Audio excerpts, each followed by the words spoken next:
taat kepada ijtihad imam sesuai dengan ijtihad, selagi tidak maksiat wajib taat. Itu teorinya. Prakteknya mereka lebih mengedepankan apa yang menjadi ijtihad imamnya ketimbang taat kepada Allah dan Rasul. Maka ulama menjelaskan, nah ini bagian dari sirku ta'ah. Bukan malah kita diminta bongkar aib seperti taubat dalam Islam jamaah, itu namanya Allah menutupi aib kita, kita diminta membongkar aib-aib kita. Itu larangan.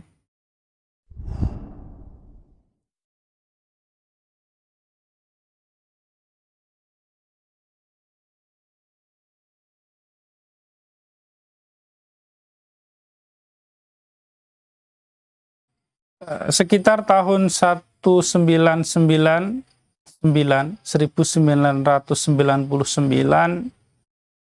awal saya mengenal Islam jamaah. Kala itu atas nikmat dari Allah berkesempatan belajar di kota Yogyakarta, tepatnya di Gamping atau Ring Road Selatan, pojok Universitas Muhammadiyah Yogyakarta yang baru. Saya kos di sebuah komplek yang dekat masjid yang dikelola oleh orang-orang Islam jamaah. Di situ saya mulai belajar tentang kitabus sholat, ya, belajar sholat versi di situ gitu. Ketika itu yang membuat senang apa? Ya, karena membaca Al-Quran, diterangkan artinya, membaca Al-Hadis, ini hujahnya loh, ini dasarnya dari Al-Quran ini, dari hadis ini, diterangkan artinya begini. Kita belum tahu tentang fahmi salaf, bagaimana para ulama terdahulu, para sahabat, para tabi'in, dalam memahami ayat ini bagaimana, dalam memahami hadis ini bagaimana, kita belum tahu. Pokoknya ini belum saya dapat di tempat-tempat belajar saya yang terdahulu. Bahkan perjuangannya tidak mudah. Saya masih ingat ketika ada pengajian teks gitu misalnya. Saya nggak boleh ikut ngaji, saya suruh cuci piring atau suruh cuci gelas. Nggak boleh mendengarkan. Oh ternyata karena belum beat gitu. Jadi nggak boleh mendengarkan nasihat bulanan dari imamnya begitu. Itu pengalamannya seperti itu. Sampai singkat cerita, saya memutuskan keluar dari kuliah untuk mencari ilmu din, karena saya melihat betapa antusiasnya teman-teman belajar di situ, mulai seorang pejabat, polisi, dosen, dokter, begitu mempersungguh dalam belajar din, belajar agama kepada para mubalek ketika itu. Nah, dan saya merasa ketika itu privat dengan teman yang kebetulan siangnya bekerja di sebuah toko, jadi waktunya terbatas untuk privat. Dengan alasan kepada kedua orang tua, waktu itu berkirim surat mau bekerja begitu. Jadi sudah kenal takiyah waktu itu. Nah, ini kalau ngomong jujur nggak dikasih tahu ini, nggak dikasih izin. Akhirnya kita takiyah mau bekerja. Seorang anak lama-lama nggak tahan kan, kita bilang ke ibu bekerja, ternyata nggak bekerja, akhirnya berkirim surat. Ternyata memang begitu, kasih ibu sepanjang masa, tidak marah. Saya masih ingat dikirim kacang satu plastik besar, keripik plastik besar, jadi terharu. Begitulah orang tua kepada kita, maka jangan pernah kita menganggap orang tua kita itu tidak punya peran terhadap kita. Apalagi sampai memusuhinya karena paham yang pernah kita belajar dalam Islam jamaah. Berbeda tempat kajian, kita menganggap orang tua kita kafir, itu jangan sampai. Apalagi dia masih mendirikan sholat, nah itu dilarang dalam agama. Bahkan perintah birrul walidain, ya ikhwah, rahimani wa rahimakumullah, itu disandingkan dengan perintah mentauhidkan Allah. Wa'budullaha wa la tusyriku bihi syai'an wa bil walidaini ihsanan. Nah, begitu. Jangan sampai orang tuanya hijrah, dikafirkan, beda tempat kajian, perlakuannya terhadap orang tua sangat beda seperti yang diajarkan oleh Islam itu sendiri. Terkait kisah yang lain, singkat cerita, ketika mondok itu ya ingin cari ilmu din, tidak berpikiran nanti jadi dai, akhirnya disuruh mengajar ke sana dan ke sana. Singkat cerita, itu tidak terbersit dalam benak saya. Karena ketika SMA, saya itu bercita-cita jadi akuntan publik kan gitu. Kan jauh, sangat sekali jauh. Nah, hal yang pertama ingin saya ceritakan, yaitu terkait seperti apa sih Islam dalam pandangan penganut Islam jamaah.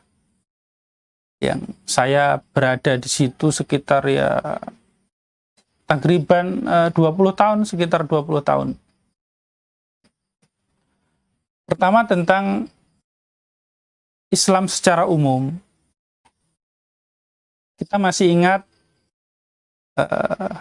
tentang bagaimana malaikat Jibril datang untuk mengajari Islam.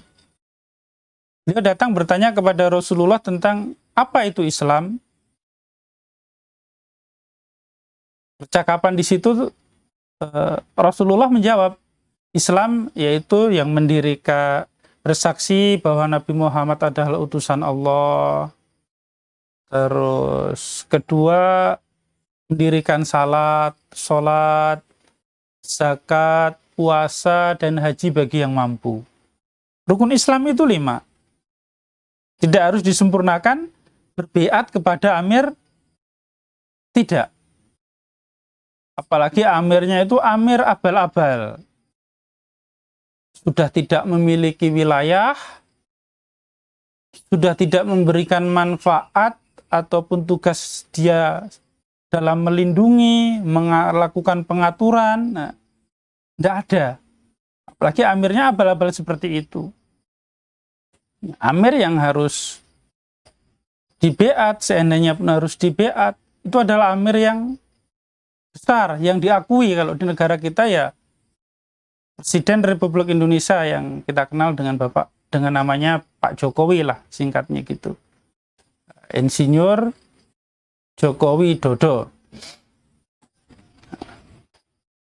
Begitu. Jadi ada penyimpangan dari sisi imamah, mewajibkan beat kepada amir tersembunyi. Setelah beat wajib taat. Terkadang taatnya melebihi taat kepada Allah Rasul itu sendiri. Dalil mengatakan begini-begini, ketika amir sudah melakukan suatu keputusan yang disebut dengan ijtihad, nah, sami'na wa ato'na, itu doktrin yang diberikan kepada jamaahnya, pengikutnya harus sami'na wa ato'na. Wajib mendengar, wajib taat. Yang kedua, tentang yang namanya konsekuensi setelah beramir itu ada namanya taat. Nah, di situ ada sebuah program namanya 5 bab. Yang pertama ngaji ya, kita apresiasi ya. Karena memang Islam itu namanya masih Islam, ya pasti banyak kebaikan atau ada kebaikannya. Namun yang perlu kita garis bawahi di sini, ya kita bukan menerangkan itunya, kita menerangkan penyimpangannya supaya umat, supaya saudara semua tidak masuk atau tersesat di kelompok tersebut. Nah, itu yang perlu kita informasikan. Konsekuensi taat yaitu memberikan sebagian harta yang dia dapat setiap bulannya. Nominalnya cukup fantastis, 2,5% sampai 10% dari total penghasilan. Bayangkan kalau orang yang kaya, saya tidak seberapa kasihan gitu. Kita kasihan kalau dia seorang buruh tani, mohon maaf, mengumpulkan penghasilan dari Rp1, Rp1.000, terus dapat penghasilan sehari Rp50.000, dia harus sisihkan dari 50.000 itu kalau 10%-nya 5.000. Kalau sudah 1 bulan 5.000 itu kali 1 bulan kan 150.000. Belum lagi tarikan yang lain nanti untuk kelancaran kegiatan di masjid dia, di masjid desa. Jadi ada masjid kelompok, nah, nanti sekitar 5 kelompok atau sampai 7 kelompok, namanya satu desa. Ada seorang pemimpin nanti di desanya disebut kiai desa, amir desa. Terus nanti ada namanya amir daerah. Amir daerah itu ya kurang lebih 50-an masjid yang dikelola. Fasilitasnya mobil touring itu. Pusat memberikan mobil touring untuk meramut, untuk melancarkan supaya setiap bulan ibadahnya lancar versi mereka dan bisa setor sebagian penghasilannya setiap bulan.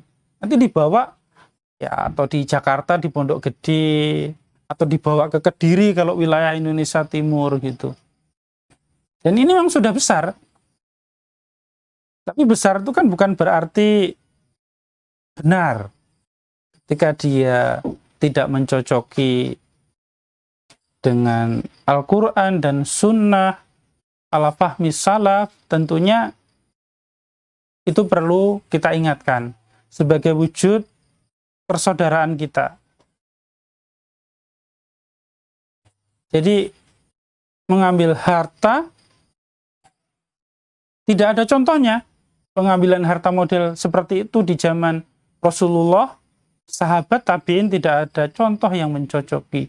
Bahkan namanya zakat itu 1 tahun hanya sekali. Itu jelas aturannya pun jelas. Zakat tijaroh, zakat mal, seperti apa jelas aturannya. Ini ada wujud kasihan kita pertama kepada jamaah.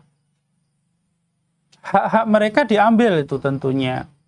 Kedua, kita kasihan kepada para pengumpul harta. Mengambil harta dari orang lain tanpa hak, itu namanya penganiayaan. Dan setiap penganiayaan tentunya akan mendapatkan balasan. Bagaimana kita akan mempertanggungjawabkan ketika ditanya, dapat harta dari mana, digunakan untuk apa? Nah, bagaimana yang seperti itu? Apalagi penganiayaan kok berulang-ulang. Jadi repeat order seperti orang belanja kebutuhan pokok. Nah, itu yang perlu kita ingatkan kepada saudara-saudara kita tentang persenan itu sendiri. Dan mensyaratkan biat, beramir, memiliki amir, padahal kita sendiri sudah punya amir kan gitu. Nah, amir itu kalau bahasa Indonesia itu ya pemimpin, pengatur, waliul amr, pemerintah bahasanya ada bahasa lain presiden, ada bahasa lain perdana menteri, ada bahasa lain namanya raja. Mungkin di sistem pemerintahan yang lain namanya kaisar. Sesuai kesepakatan para pemegang kebijakan di wilayah masing-masing tentunya ya. Selanjutnya tentang rukun iman. Islam itu mencakup dasar atau yang diajarkan tentang rukun iman. Kalau di Islam Jamaah lebih populer 5 bab. Ngaji, ngamal, bela, itu sambung untuk menunjukkan bahwa dia itu orang yang tertib, sambung jamaah dan taat. Allah, Rasul, Imam. Di situ dijelaskan sebenarnya dalam pengajiannya, taat pada Allah itu mutlak, tidak bisa diganggu-gugat. Taat kepada Rasul itu ya mutlak, tetapi kita tidak menyembah Rasul. Taat kepada ijtihad imam, sesuai dengan ijtihad, selagi tidak maksiat wajib taat. Itu teorinya. Prakteknya mereka lebih mengedepankan apa yang menjadi ijtihad imamnya ketimbang taat kepada Allah dan Rasul. Maka ulama menjelaskan, nah ini bagian dari sirku ta'ah, kan seperti itu. Seperti yang sering dijelaskan oleh para asatid yang pernah aktif di dalam Islam Jamaah, Ustadz Abdullah, Ustadz Abdul Aziz, Ustadz Khalil Bustami, kan begitu. Selain 5 bab, mereka menggaungkan namanya 6 tobiat luhur, 6 perilaku baik, rukun, kompak, apalagi himmat, mujidul musyid, kerjasama yang baik. Nah, padahal namanya akhlakul karimah itu tak terbatas. Dari sisi kultus individu, Bapak bisa buktikan dengan berdiskusi kepada mereka. Bagaimana mereka mengenal Rasulullah, bagaimana mereka mengenal para sahabat, dibandingkan mereka mengenal kepada pemimpinnya. Mereka lebih mengenal pemimpinnya, pendirinya, mulai dari 40-an, Nur Hasan Al-Ubaidah, amirnya yang sudah meninggal, amir yang keduanya, amir yang sekarang. Mereka lebih mengenal itu dan sangat mengagungkan itu daripada mengenal para sahabat, para tabi'in, yang nyata-nyata sudah berjasa besar dalam Islam. Dan kita tidak ragu dalam memujinya, karena sudah terbukti dengan husnul khotimah begitu. Nanti ada sebuah pertanyaan biasanya oleh pengurus atau para dai-nya. Coba cari, ada tidak satu ijtihad dalam jamaah, keputusan pemimpin jamaah yang maksiat? Kalau ada, nanti saya beri hadiah gitu. Nanti ketika ada pertanyaan atau kritikan, nah, pasti dikucilkan. Yang bertanya ini, oh ini tanda-tandanya orang Bani Israel ini banyak tanya kan gitu. Akan membuat Anda semakin tersesat kalau banyak tanya dalam agama. Itu doktrin. Padahal namanya bertanya itu obat. Ketika orang ingin pintar itu bertanya obatnya. Tanya yang sifatnya ingin tahu, bukan bertanya yang bertujuan untuk menolak kebenaran, bukan. Dari sisi apa lagi yang perlu kita jelaskan? Dari sisi mencari ilmu. Mereka mencukupkan mencari ilmu dari asatid yang ada di internal Islam Jamaah. Dengan program pendidikan yang sangat singkat. Sekitar 1 tahun, selesai makna bacaan Al-Quran dan maknanya serta keterangan, tafsirnya lah kalau bahasa kita. Versi internal. Dan beberapa himpunan hadis, pedoman ibadah. Kita tidak mempelajari cabang-cabang yang berkaitan dengan ilmu bahasa Arab, nahwu, shorof, mantik, balaghah, dan sebagainya. Mustalah hadis. Tapi dalam ijazah di situ ada nanti ijazah apa? Mubalek itu diterta tajwid, shorof, nahwu, sekian nilainya. Itu namanya pembohongan publik. Doktrinnya itu kalau pintar bahasa Arab nanti murtad katanya. Abu Jahal saja pintar bahasa Arab tapi dia adalah penentang dakwah Rasulullah katanya. Nah, ini namanya pengaburan. Ini namanya doktrin. Rinciannya harusnya jelas. Untuk memahami Al-Quran itu perlu pengetahuan tentang bahasa Arab. Terkadang ada beberapa kata yang tidak bisa diterjemahkan letterlek ke dalam bahasa Indonesia. Maka poin penting buat para pencari ilmu baik di Islam Jamaah, teruslah belajar. Pelajarilah ilmu yang mendukung untuk memahami Al-Quran dan Sunnah itu sendiri. Barang siapa yang sungguh-sungguh, Allah berjanji akan memberinya ilmu.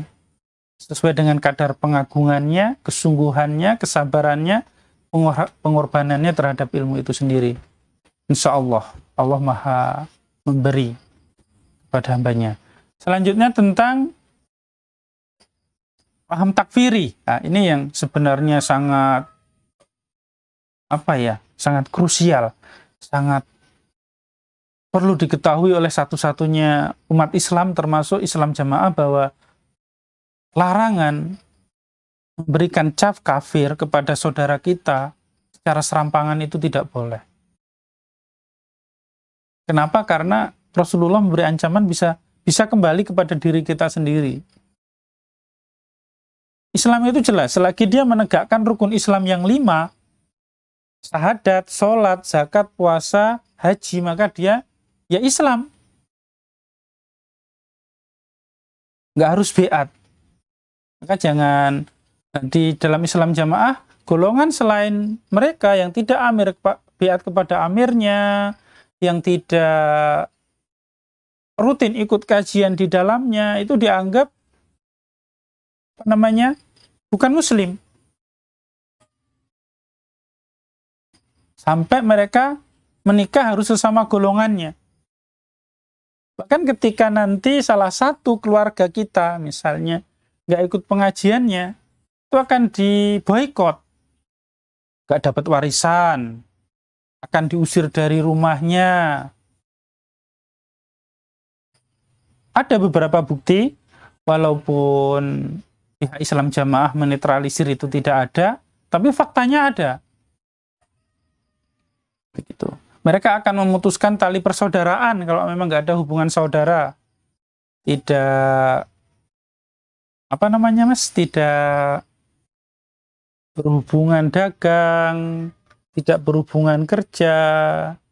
Nanti kalau dia kerja kepada salah satu pengusaha yang sudah keluar dari Islam Jamaah, yang kerja itu diperintah untuk keluar, atau yang sebagai pekerja kepada orang yang bekerja ini sudah hijrah, bosnya nanti ditekan pengurus untuk memecat si pekerja. Ini namanya kan bukti-bukti ekses dampak dari takfiri yang menghalalkan darah, walaupun saya lihat tidak ada bukti kalau mereka membunuh, menghalalkan kehormatan, menghalalkan harta saudaranya.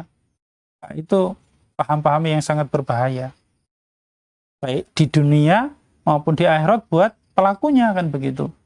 Di dunia buat saudaranya, juga buat dia sendiri sebenarnya. Karena kalau orang memilih itu menganiaya sama dianiaya ya, mending milih dianiaya, kan gitu. Tapi kalau bisa ya jangan menganiaya, jangan teraniaya. Itu pilihan yang terkadang kita nggak bisa memilih, kan seperti itu. Semoga Allah mengumpulkan kita di surganya nanti, dan semoga Allah selalu memberikan keberkahan kepada kita, kepada saudara semua dimanapun berada, dan selalu membimbing kita sampai kita diberikan rezeki bisa husnul khotimah. Ya ikhwani yang berbahagia, terkait dengan kenapa mereka semangat masih di dalam, salah satu hal yang membuat mereka senang adalah diwajibkan masuk surga. Sampai ada doktrin sebaik-baiknya orang di luar jamaah masih lebih baik orang yang paling jelek di dalam jamaah. Orang yang ahli sodakoh misalnya, orang yang ahli ibadah, ahli baca Al-Quran, ahli menjamekan ilmu di luar golongannya, itu dianggap lebih jelek daripada orang yang paling jelek di dalam golongannya. Salah satu doktrinnya. Dan mereka merasa wajib masuk surga.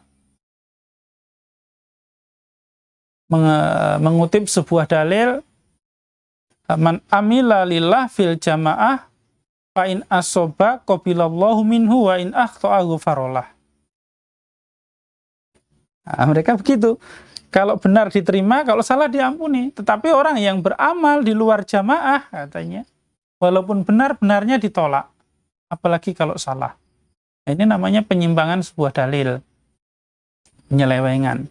Padahal, seperti yang telah diajarkan oleh para asatid, dalam ibadah itu ada namanya rukun. Rukun itu ada 3 rukun ibadah. Khauf, roja, dan hub.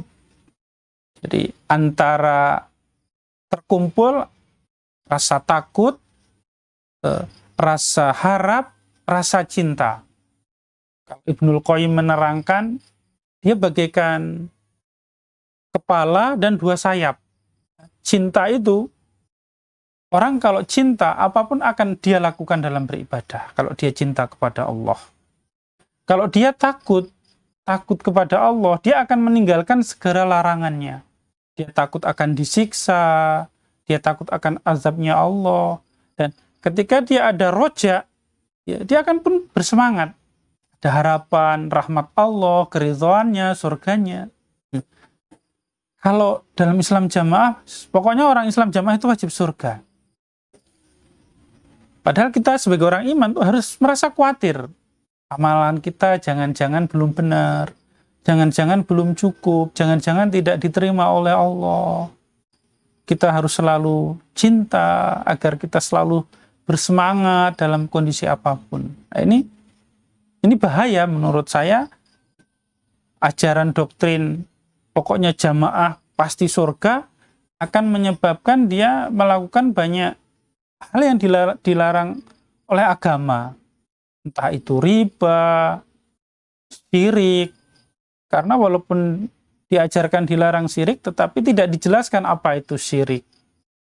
Bagaimana tauhid itu, apa saja yang Allah kehendaki, apa saja yang Allah larang terkait syirik. Nah, itu rinciannya tidak diajarkan. Sehingga rawan orang tergelincir kepada dosa yang sangat besar.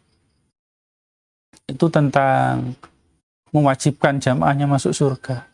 Saya masih ingat di 2011 ketika itu mengadakan acara paradigma baru, saya mendatangi seorang kiai, beliau nasihat kepada saya. Mas, kiaimu, amirmu itu belum tentu masuk surga. Kok sudah mewajibkan jamaahnya masuk surga? Gimana itu? Oh, hati kecil ketika itu marah sekejap gitu.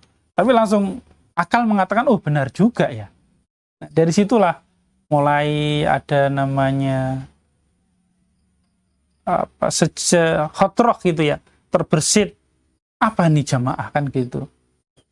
Mulai berpikir, mulai mencari informasi, dan kebetulan saya sering bertemu dengan para ustadz di luar Islam jamaah itu sendiri, jadi ada pencerahan juga dari situ. Kami berada di sebuah majelis ulama waktu itu di tingkat kabupaten. Nah, dari situlah Allah memberikan taufik bahwa ini ada keanehan di sini. Puncaknya 2018 saya pindah dari suatu tempat ke tempat lain yang mendekat di sebuah ma'had dekat Ustadz Abdullah. Mulai ikut kajian kitab-kitab ulama mutaqaddimin yang menjelaskan penyelewengan orang-orang jahiliyah di masa dulu, yang ternyata penyelewengan itu banyak terjadi di Islam jamaah. Tentang surat Taubat, ini familiar kalau orang Islam jamaah, namanya surat Taubat, biasa dibagikan di awal bulan Ramadan atau menjelang Ramadan, supaya masuk ke Ramadan itu sudah nggak ada dosa katanya. Nanti nulis surat Taubat menyertakan kafaroh berupa uang. Walaupun dari dulu saya tidak cocok ini. Ini privasi antara kita dan Allah. Bahkan Allah ketika seorang hamba berdosa di malam hari sudah diampuni Allah, jangan ditampakkan di siang hari. Malah ini suruh diakui, disebut-sebutkan. Ini merusak tatanan ini. Bahkan akan bisa menimbulkan dosa yang lebih besar. Misalnya aib si fulan ditulis begini dan begini, ya, diketahui oleh seseorang. Itu bisa menimbulkan dosa yang besar manakala yang membacanya itu orang-orang yang Allah tidak beri taufik misalnya, atau orang-orang yang jahat. Nah, itu bisa digunakan untuk mengintimidasi orang tertentu. Allah berfirman, A'udzubillahi minasyaitonirrajim. Ya ibadiyalladzina asrafu ala anfusihim la taqnatu mir rahmatillah. Innallaha yaghfirudz dzunuba jami'a innahu huwal ghafurur rahim. Seperti itu ya Mas, kalau tidak salah. Jadi, wahai hamba-hambaku yang melampaui batas, dosanya itu sangat banyak sampai melampaui batas. Jangan pernah putus asa dari rahmat Allah. Allah akan mengampuni dosa seluruh dosa. Karena Allah Maha Pengampun. Ada tuntunan dalam Islam itu surat Taubat, membayar kafaroh. Bahkan dosa yang paling besar dalam Islam itu dosa menyekutukan Allah dengan sesuatu. Syirik. Ketika orang meninggal masih dalam keadaan melakukan perbuatan syirik, Allah tidak mengampuni.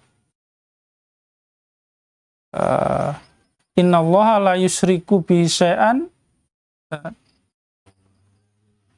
Innallaha la yaghfiru an yushraka bihi syai'a wa yaghfiru ma dzuna dzalika liman yasha. Jadi dosa selain syirik itu tahta masyiah. Ada kalanya Allah mengampuni, ada kalanya Allah itu hamba bertobat, kemudian Allah mengampuni. Ada kalanya ya nggak diampuni.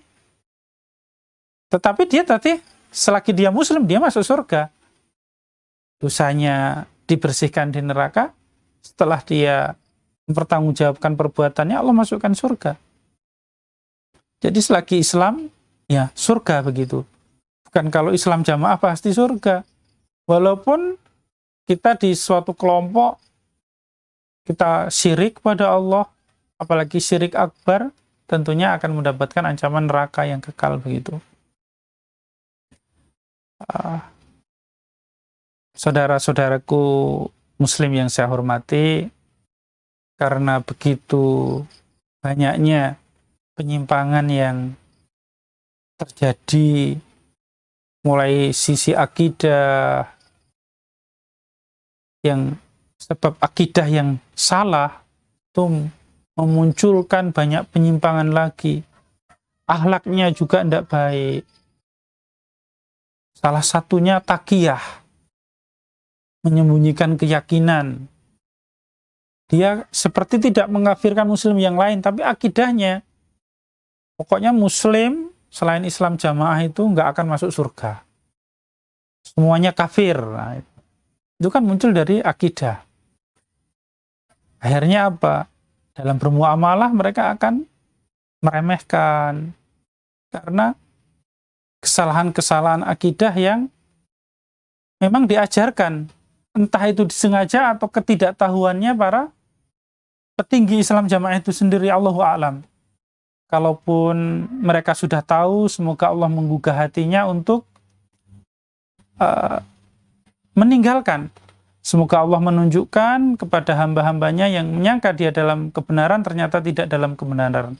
Dan kalau mereka tidak tahu, ya semoga dengan banyaknya beredar kritikan ataupun nasihat kepada saudaranya yang tujuannya adalah kebaikan, Allah bukakan hatinya untuk menerima kebenaran. Semoga Allah menunjukkan kepada saya, kepada semua saudara-saudara, agar menerima kebenaran dengan lapang dada. Dan yang belum pernah masuk ke Islam jamaah, saya sarankan jangan pernah masuk ke dalamnya. Memang sepertinya syar'i, gitu. Sepertinya syar'i. Tetapi apa artinya ketika kita terjebak kepada akidah yang salah? Akidah Khawarij, mengkafirkan saudaranya, menentang pemerintah. Bagaimana dikatakan menentang? Kenapa harus membuat pemerintahan underground gitu? Mereka itu punya amir pusat, punya amir daerah, disebut lagi punya amir desa, punya amir kelompok. Dan jalur hierarkinya itu satu komando. Ya, mudah-mudahan Allah menyelamatkan kita dan membimbing kita sampai husnul khotimah. Demikian yang mungkin bisa saya ceritakan. Semoga memberikan manfaat kepada kita semua.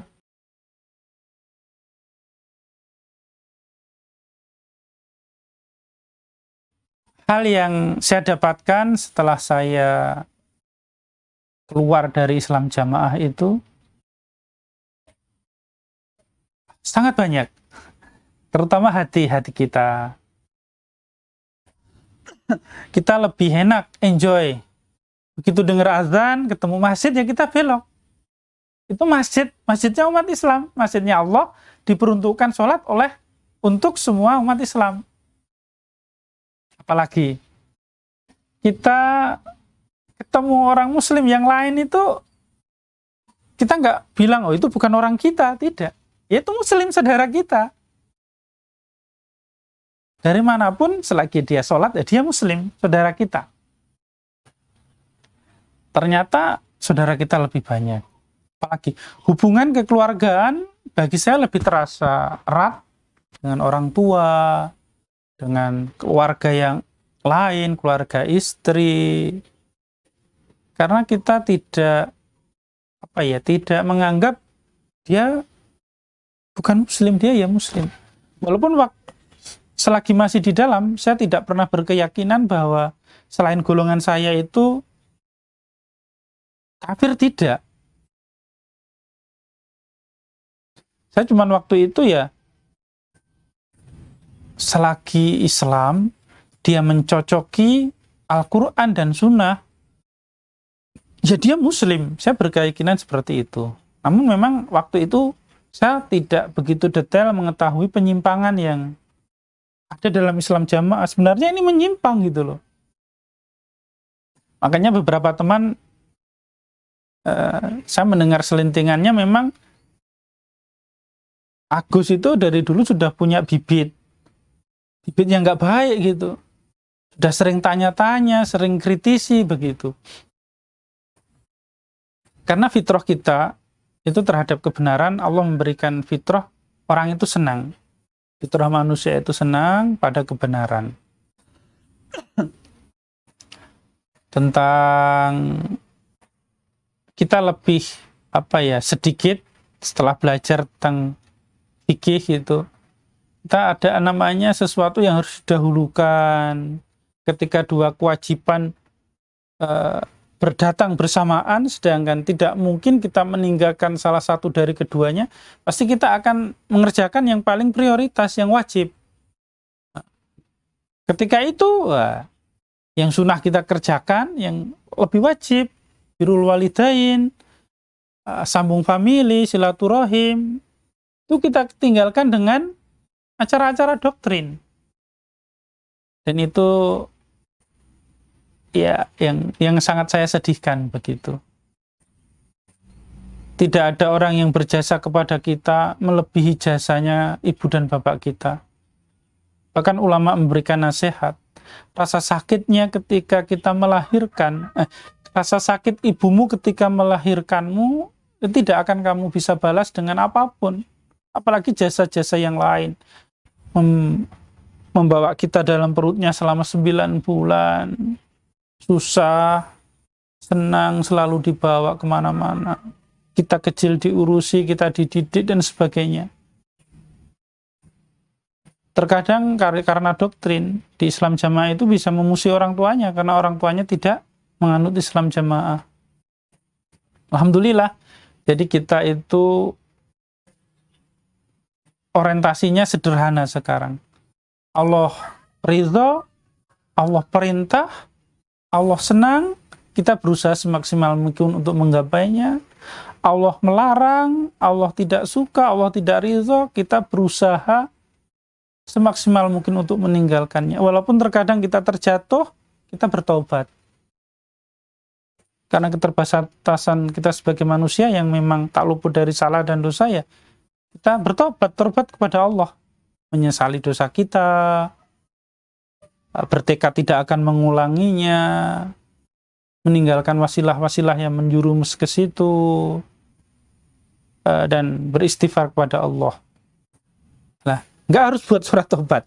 Jadi begitulah, Islam itu sederhana, penuh kasih sayang, mudah dijalankan, dan melindungi kehormatan kita, melindungi harta kita, melindungi nyawa kita. Syariat dibangun untuk kemaslahatan kita. Sebuah perintah, sebuah larangan ada tujuannya untuk melindungi kita dari kemudharatan, kejelekan.